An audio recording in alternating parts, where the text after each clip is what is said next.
Olá, seja muito bem-vindo ao podcast Só Essencial, podcast da comunidade adventista Primeira Essência aqui em Campo Grande, Mato Grosso do Sul. Meu nome é Guilherme e você é muito bem-vindo a esse episódio. E hoje estamos com nossa equipe completa e com uma convidada mais que especial. Seja bem-vindo, Fer e Thiago. Quem quiser se apresentar primeiro, fique à vontade. Bom, já que sempre o Thiagão tá de turista, né, aqui porque ele quase não está, então eu vou deixar ele se apresentar primeiro. Se apresentar não, né? Eu falei se apresentar e tô induzindo a gente. Não, só dá oi, né? Se apresentar a gente já conhece.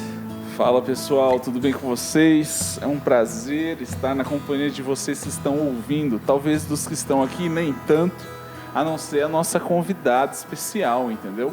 Doutor Thiago. Começou. Seja Doutor muito Thiago, bem-vindo. é isso aí. Fer, valeu, cara. Tá tudo Cara, bem? Recuperado 100% do Covid? Graças a Deus, recuperado, estou mais forte do que nunca e diria que até mais gordo também, eu acho. Amém, amém. Isso é uma bênção, né? Voltei a ter o paladar aí e isso talvez não seja tão bom assim. Mas enfim, estamos aí e estou muito feliz de estar com vocês aí.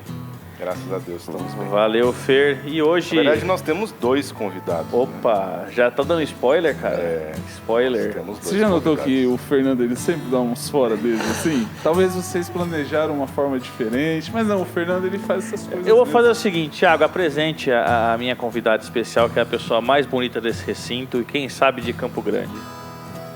Eu vou deixar para o Fernando fazer isso, já que ele... Rapaz, Eita! Depois dessa aí, né, é uma pessoa mais especial de Campo Grande, acho que todo mundo já entendeu que é a gloriosa sua esposa, a Camila Corman, que está conosco hoje. Lá em Oi, casa pessoal. conhecida como Titia Cacau. Titia Cacau. A titia Cacau, prazer, Camila, esposa do Guilherme. Amor, conta pro pessoal o que você faz da vida. Sou farmacêutica, trabalho aqui no Hospital Adventista de Campo Grande, do Pênfigo, E por que Titia Cacau? porque o Tetel, o filho do Thiago, tudo lá em casa é da minha cachorrinha da Cacau. Então eu sou a titia Cacau, o Guilherme é o titio Cacau, e tudo lá naquela casa é a casa da Cacau.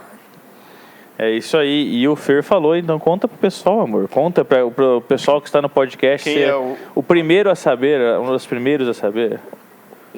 Estamos aqui para anunciar Anunciar. Ela está anunciando pelo para o podcast. público do podcast de primeira mão que agora temos um nenê Cacau também nessa Aê! casa.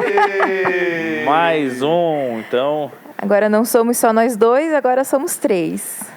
É isso aí, cara. Obrigado, Fer, por ter nos Que ajudado a talvez seja compartilhar. o convidado mais especial de hoje, ou convidada, né, mais especial de hoje, né? Vamos ter que começar a fazer já os votos, né? Se vai ser menino ou menina. O Thiago tá tentando me convencer a fazer o exame de sexagem fetal, mas... Nunca... Mas eu não vou fazer, Thiago. Vou economizar isso, porque eu acho que os gastos vão aumentar bastante, né? Vão bastante. Mas legal. Seja muito bem-vindo você também que está nos ouvindo. Compartilhe. Vocês são muito especiais para a gente, a ponto de a gente querer compartilhar com vocês também um pouco da nossa história. Então a gente compartilha as nossas alegrias. E também queremos pedir para você que nessa semana lembre-se também de todas as pessoas da nossa comunidade que estão sofrendo por algum tipo de doença, em especial do Covid. E pedimos em especial para Sandra, a mãe do Fer, que graças a Deus já está se recuperando, mas está sempre em nossas orações também. Beleza? Hoje o nosso tema, você viu aí, um nome americanizado aí, né? Um nome em inglês, para chamar um pouquinho mais a atenção para o que nós estamos vivendo, né? O tema é sobre fire, ou seja, o fogo. E você pode escolher sobre o que é esse tema, né? Se é o fogo do calor que está em Campo Grande agora, nesse momento. Eu não sei em que lugar do Brasil você está nos ouvindo, se você não está ouvindo em Campo Grande, mas acredito que também esteja calor acho que aí. em outros lugares do mundo também, viu? Porque Tá feia a inclusive coisa, na né, cara? Califórnia, para dar aquela variada, é uma época de queimadas também. Né? Pois é, e o fogo, a gente separou esse tema, pelas queimadas, né? Pelo que está acontecendo aqui no Pantanal, infelizmente. Eu acho que eu li uma notícia por cima, que parece que faltam 3 meses para acabar o ano, né? E nós já ultrapassamos, abre aspas, a meta de queimada para o ano, né? Já ultrapassou o que já foi queimado no ano passado, no ano inteiro. Então está sendo bem complicado, né? Isso está trazendo um reflexo para a gente muito grande do calor também, né, cara? Tá difícil, está sem o ar-condicionado. Aproveitar para dar um salve aí para os nossos amigos do Corpo de Bombeiros aqui do Mato Grosso do Sul, né? Que eles estão com um contingente bem pequeno, na verdade, estão fazendo até já vão aumentar mais a carga de trabalho deles a partir dessa próxima semana. Eu atendo alguns e conheço outros e eles estão bem cansados. E nós temos alguns aqui da nossa comunidade que são, né? Então a gente queria mandar aí até um salve para vocês e força aí, pessoal. Uma nota de agradecimento nossa, né, cara? Uma reverência aí ao grande trabalho que vocês estão fazendo para tentar segurar. Né? Parece até que tem um Pantanal queimando, né? Pois é, verdade. Tá bem isso, né, cara? Tá bem complicado. Mas fogo, fire. Quando a gente pensa em fogo na Bíblia, que história vocês lembram? Vou começar pela minha esposa. Que história você lembra, amor, quando se fala de fogo na Bíblia? Eu já penso no holocausto, nos carneirinhos queimando no tabernáculo. É um ponto importante, acontecia muito. Tiagão e Fer, o que vocês lembram? Cara, eu lembro, tem Sodoma e Gomorra, né? Que é uma história triste, mas envolve um pouco essa questão do fogo, né? A gente falou também de Nínive aqui, né? Que teve a promessa de um fogo queimado, né? De Jonas. O que mais, Tiagão? Eu estou vendo o lado otimista, eu vejo o fogo do Espírito Santo caindo como línguas. Importante. Né? Sobre os discípulos. Legal. Na Bíblia a gente tem muita palavra fogo, né? E ela tem várias representações. E hoje a gente separou uma história com fogo, que a representação dela, ela vai de um misto de tragédia para glória, né? E eu acho que a gente tinha que ter um pouquinho de reflexo sobre essa história, que é a história de Ananias, Misael e Azarias, ou você pode conhecê-lo pelos nomes babilônicos que os babilônios colocaram nele, que era Sadraque, Mesaque e Abidnego. Fer, que história é essa, cara? Como é que eles chegaram até o ponto crucial da história?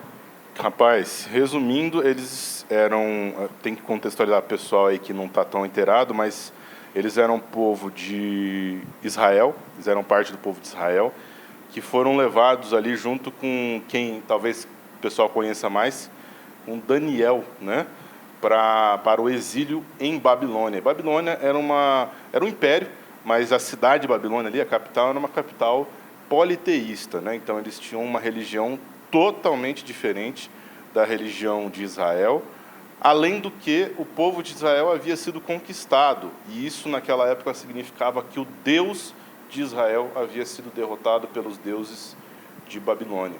Então, eles estavam nesse contexto de outra religião, em que a divisão vida secular e vida religiosa não existia, né, naquela época, a gente precisa pontuar isso. Não existia essa ideia de política é uma coisa, religião é outra, não existia, isso tudo era uma coisa só, né? A religião fazia parte da identidade nacional de cada povo, assim como de Israel também, e daquele povo de Babilônia também. E o seu glorioso rei, né, de Babilônia ali, o Nabucodonosor, é um dos nomes mais difíceis que tem na Bíblia, né? Não sei se alguém chama Nabucodonosor hoje, né? Mas Nabucodonosor era um sujeito difícil, viu? E aí ele resolveu, ali naquela situação, erigir uma estátua. E aí a gente tem várias hipóteses do que seria aquela estátua, né? Porque nós não temos essa estátua preservada hoje, mas uma estátua muito grande, provavelmente representando a ele, ao reinado e também a algum deus ou deuses de Babilônia, né? E ele ordenou que naquele momento que ele fosse inaugurar a estátua ali, todo mundo deveria se prostrar em adoração à estátua enfim, reverência a tudo aquilo que simbolizava aquela estátua. E nós temos pela história de que, pelo menos o que está relatado, é que essas 3 pessoas, esses 3 jovens, foram os únicos que não se prostraram. E aí a condenação foi uma coisa chamada fornalha ardente. É aí que entra o fogo, né? É aí que entra o fogo. Só para contextualizar o pessoal, uma estátua provavelmente era feita de fundição, com algumas outras coisas, e associada ao monumento sempre tinha a fornalha que era a que produzia o monumento. Então, provavelmente por isso que ele instituiu essa punição. Nos relatos históricos e arqueológicos, não se tem muitos relatos de punição com fogo para seres humanos, tá? Isso é muito importante. Provavelmente foi uma coisa de momento mesmo, uma Pode coisa ser, então, pontual. que o rei nem tinha pensado que ninguém ia se Nem prostrar e achou, jogar no fogo. Foi uma né? coisa simbólica, assim, tipo, ó, quem não se prostrar a estátua vai ser jogado na fornalha que produziu a estátua, entendeu? Nessa questão simbólica. Só que como ele deu essa lei, e na época dele, uma lei de um rei, do imperador, não podia ser mudada, né? E aí, Tiagão, numa situação dessa, eles escolheram, então, não se prostrar e ser jogados, se necessário, na fornalha. Cara, os 3 precisavam ter sido jogados na fornalha, eles precisavam ter escolhido isso? Pergunta difícil, hein? Tô quase passando para os nossos convidados. Tô brincando. Mas é o seguinte. Uma coisa que me chama a atenção nisso é que ali não tinha a população comum. Ali só tinha, pelo menos especialmente naquele entorno, né, do qual eles estavam olhando, tinha os principais do reinado todo, né, os prefeitos, governadores, conselheiros, tesoureiros, juízes, magistrados, autoridades de províncias. Então, ele erigiu algo, pelo que o relato de Daniel diz, uma estátua aí de uns 27 metros, então não era algo simples, né?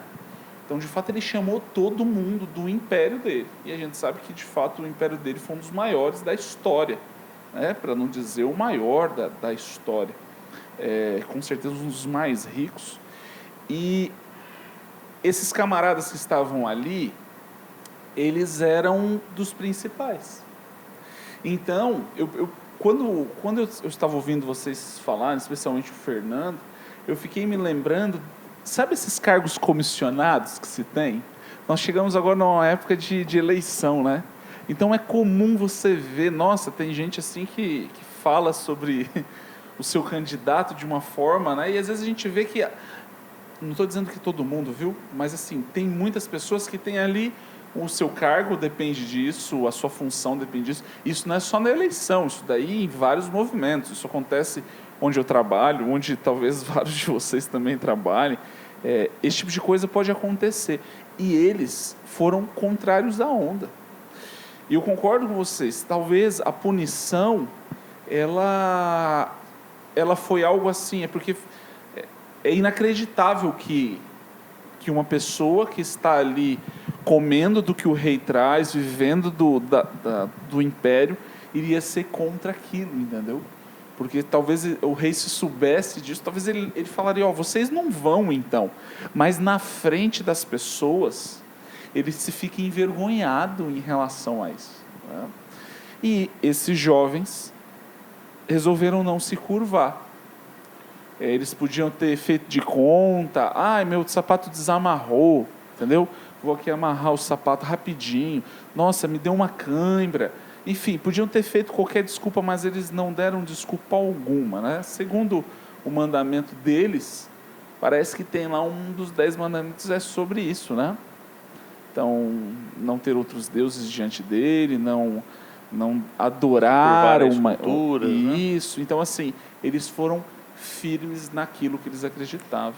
Eu achei bem engraçado lendo o relato da história, que na verdade eles meio que, além de estarem totalmente firmes na posição deles de não se ajoelhar e não adorar a estátua, eles provocaram o rei. Eu achei muito engraçado no relato que eles falam assim: eis que o nosso Deus, a quem nós servimos, é que pode nos livrar. Ele nos livrará da fornalha de fogo e da tua mão, ó rei. E se não nos livrar, fica sabendo, ó rei, que não serviremos a seus deuses, nem adoraremos a estátua de ouro que levantaste. E aí isso encheu o Nabucodonosor de ira mesmo. Eles provocaram o rei. Então, talvez, quem sabe se eles tivessem ficado quietinho, não sei, de repente, só não tivesse adorado e falado, não, a gente vai fingir aqui que está... Eles nem fizeram de conta que iam adorar. Tipo, a gente se esconde aqui atrás de uma coluna, ele não vai ver. Não, eles se mantiveram em pé e muito firmes no que acreditavam. Enfrentando, assim, na cara do rei, falando o que acreditavam, sem nenhum tipo de medo. Isso mostra o poder de decisão deles mesmo e a intenção, né? Porque eu fico pensando numa situação dessa. Não era qualquer ameaça, né, que eles estavam sofrendo. Embora, como o Fer falou, podia ser muito proforme aquilo, mas, era um decreto de um rei. Então, se você não se curvasse, você seria jogado no fogo. Então, muitas vezes, a gente, no nosso dia a dia, a gente fica frente a essas situações, né? E muitas vezes a gente fica pensando, será que não vale a pena eu ceder uma vez só para não ficar chato, só para não ceder a pressão? Como o Thiago falou, né? Pô, eu sou mantido por isso aqui, o pessoal está aqui, eu vou agradar meu chefe só nisso aqui, eu vou agradar minha esposa só nesse ponto aqui, vou ceder um pouquinho nisso e abrir mão, né? Mas, cara, eles não cederam nem pela própria vida, né, cara? A gente está falando de um império extremamente organizado. Então pensa, veio gente de todas as províncias, veio gente de toda a Ásia, veio gente de tudo quanto é lugar. Então não foi algo assim que foi de um dia para a noite. Esse tipo de coisa, quando você está na frente de autoridades, esse tipo de coisa é ensaiado. Então muito provavelmente teve até ensaios. Um decreto desse não foi um negócio no momento em que o rei falou, até porque você não fala com multidões de uma forma assim aberta, digo, não é fácil, não tinha alto-falantes. Você não se arrisca nisso, né? Você não se arrisca então assim, eles foram muito provavelmente sabendo o que iriam viver, sabendo que talvez eles não voltariam para casa.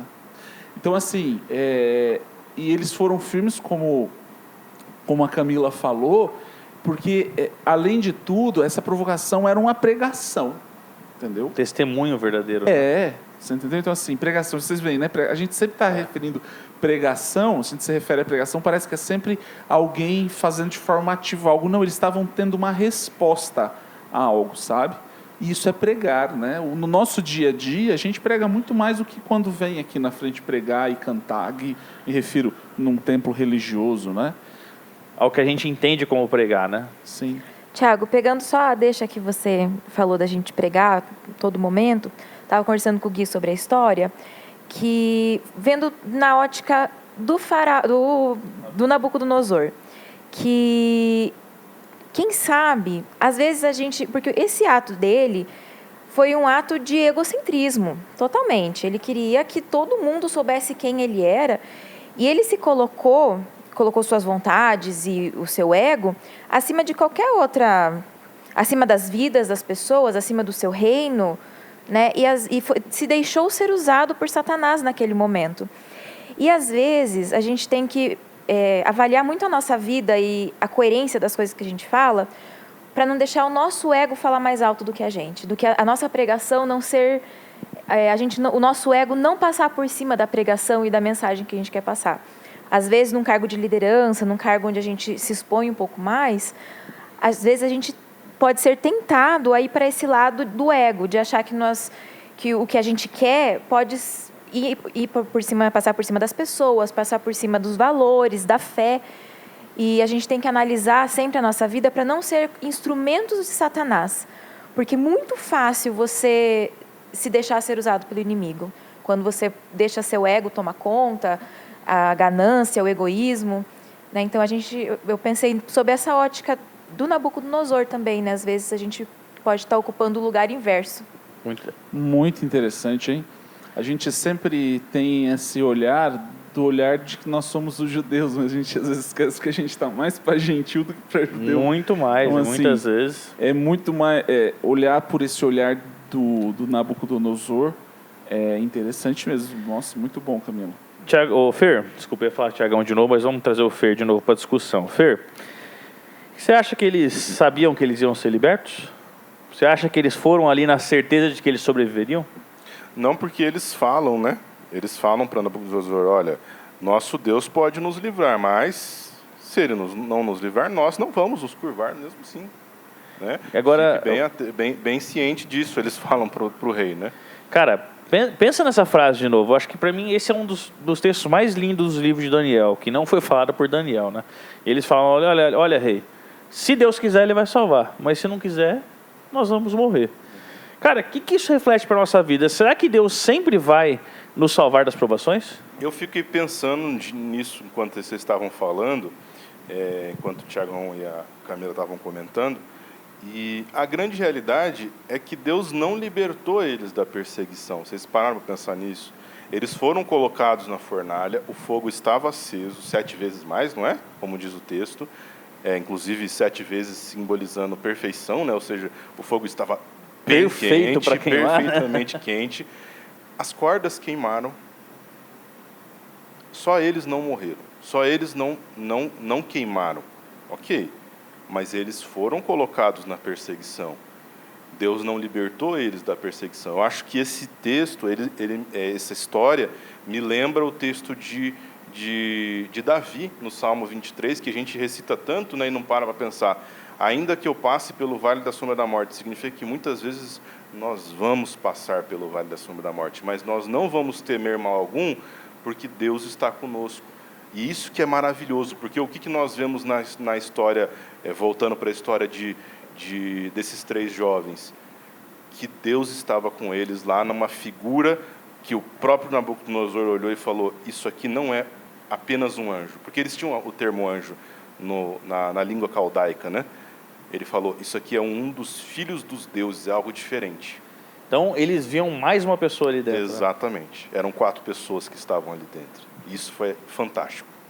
Bom, né, isso aí que você falou. Ainda que eu passe, ou seja, a gente sempre pode passar pelo vale, não temerei. Deus não falou nem no Salmo que não passaria por problema. É não temer o problema. Não é que você não vai enfrentar o problema. Nós hoje estamos enfrentando vários problemas. A vida é repleta de problemas. Não quer dizer que o fato de a gente não temer que não tenha problemas, que não tenha consequências, inclusive a morte, né? Toda vez que eu penso nessa questão da morte, eu me lembro assim, dos personagens bíblicos. Os profetas, a maioria, gente, foi morta pelo seu próprio povo, né? E eram bons homens. Se você pensar os discípulos, só João, galera, que morreu assim de uma forma mais tranquila, mas não dá nem para dizer que é tranquilo. Mesmo assim, né? A vida Diz dele, a história que tentaram matar, mas não conseguiram. Entendeu? Jogaram em óleo ardendo, né? Então, assim, nossa, que isso. E esses 3 camaradas aqui, eles são exemplos. Né? Sempre fica aquela pergunta, onde está Daniel, né? Onde está Daniel nisso daqui? Mas, enfim, a Bíblia não relata onde estava Daniel nessa história. A gente tem certeza que ele não ajoelhou, ele não ajoelharia. Sim. Mas... Até porque o livro mostra antes decisões de Daniel que mostram para ele nesse caminho, né? Então, com certeza, se ele estivesse ali, ele também não teria se curvado. Sim. E aí, queridos, me chamou a atenção que eu relacionei aqui com a nossa convidada de hoje, é porque foram lançados 3 homens, mas o rei viu 4, né? É claro que aqui nós estamos em 4 pessoas, mas temos 5 pessoas entre nós, hein? Neném Cacau. É isso aí. Tá vendo? Oculto aqui entre nós. Tá oculto aqui, ele tá só ouvindo a conversa. Na realidade, ele não tem estado tão oculto, né? Você parece que está passando um pouco mal, assim, né? Ele tem se manifestado da forma dele. Puxou o pai, pelo jeito, bem enjoado, né? Mas é isso aí, galera. Eu acho que o que a gente poderia deixar para o final aqui é que nós vamos ter provações, assim como nós estamos passando por provações, seja em todos os aspectos possíveis da sua vida, seja na vida pessoal, se você está passando por algum problema, ou seja na vida do universo, que nós estamos passando por vários problemas. Mas saiba que Deus não se esconde, Deus não está alheio a essa vontade, ao que está acontecendo na Terra. Deus está ao nosso lado. E eu te recomendo uma música para finalizar aqui hoje do Hillsong United, chamado Another in the Fire, que eles falam exatamente quando e onde Deus está nesses momentos de provações. Acho que seria legal você começar a tua semana ouvindo essa música. E outra coisa também que eu aprendi com o pastor Michael, que eu mando um abraço para ele agora, é que se você também, assim como eu, sempre chama esses 3 de Sadraque, Mesaque e Abednego, tente mudar e chamar eles de Ananias, Misael e Azarias, pois esse era o nome deles mesmo de nascença e não o nome babilônico, né? Isso tem sido um grande aprendizado e a gente exalta realmente o nome deles, tá bom? Que Deus te abençoe, que você tenha uma boa semana, que você aproveite os seus dias na companhia de Deus, sabendo que não importa qual provação que você esteja passando, tem alguém do seu lado, tem outro do lado do fogo aí, cuidando de você. Um abraço, tchau! Falou! Falou, tchau, tchau.